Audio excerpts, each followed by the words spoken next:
Hello, ಎಲ್ರಿಗೂ ಇವತ್ತೊಂದು ವಿಷಯನ ತಿಳಿಸ್ಬೇಕು ಅಂತ ಹೇಳಿ ಈ ವಿಡಿಯೋನ ಮಾಡ್ತಾ ಇದ್ದೇನೆ. ಅದು ಏನು ಅಂತ ಹೇಳಿದರೆ 3M ಇದೆ ಅಲ್ವಾ, 3M ಇಂದ ಸ್ಟಾರ್ಟ್ ಆಗುವಂತಹ ಫುಡ್ಡನ್ನು ನಾವು ಮಾನ್ಸೂನ್ ಟೈಮಲ್ಲಿ ಜಾಸ್ತಿಯಾಗಿ ತಿನ್ನಬಾರ್ದು.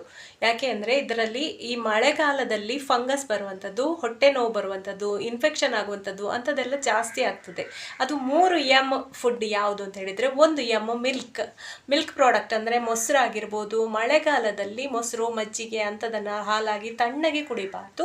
ನೀವು ಹಾಲು ಕುಡಿಯೋದಾದರೂ ಬಿಸಿ ಮಾಡಿಕೊಂಡು ಕುಡಿಬೋದು. ಇನ್ನೊಂದು ಅಂತ ಹೇಳಿದರೆ ಮ್ಯಾಂಗೋ ಕೂಡ ನಾವು ಅದು ಸಮ್ಮರ್ ಫ್ರೂಟ್ ಅಂತ ಹೇಳ್ಬೋದು. ಅದನ್ನು ಮಳೆಗಾಲದಲ್ಲಿ ನಾವು ತಿಂದರೆ ಹೊಟ್ಟೆ ನೋವು, ಇನ್ಫೆಕ್ಷನ್ ಎಲ್ಲ ಆಗುತ್ತೆ. ಇನ್ನೊಂದು ಫುಡ್ ಅಂತ ಹೇಳಿದರೆ ಮಾನ್ಸೂನಲ್ಲಿ ತಿನ್ನಬಾರ್ದು. ಮಶ್ರೂಮ್ ಕೂಡ ಮಳೆಗಾಲದಲ್ಲಿ ಅದರಲ್ಲಿ ಬ್ಯಾಕ್ಟೀರಿಯಾಗಳು ಜಾಸ್ತಿ ಇರ್ತದೆ, ಇನ್ಫೆಕ್ಷನ್ ಎಲ್ಲ ಆಗ್ತದೆ.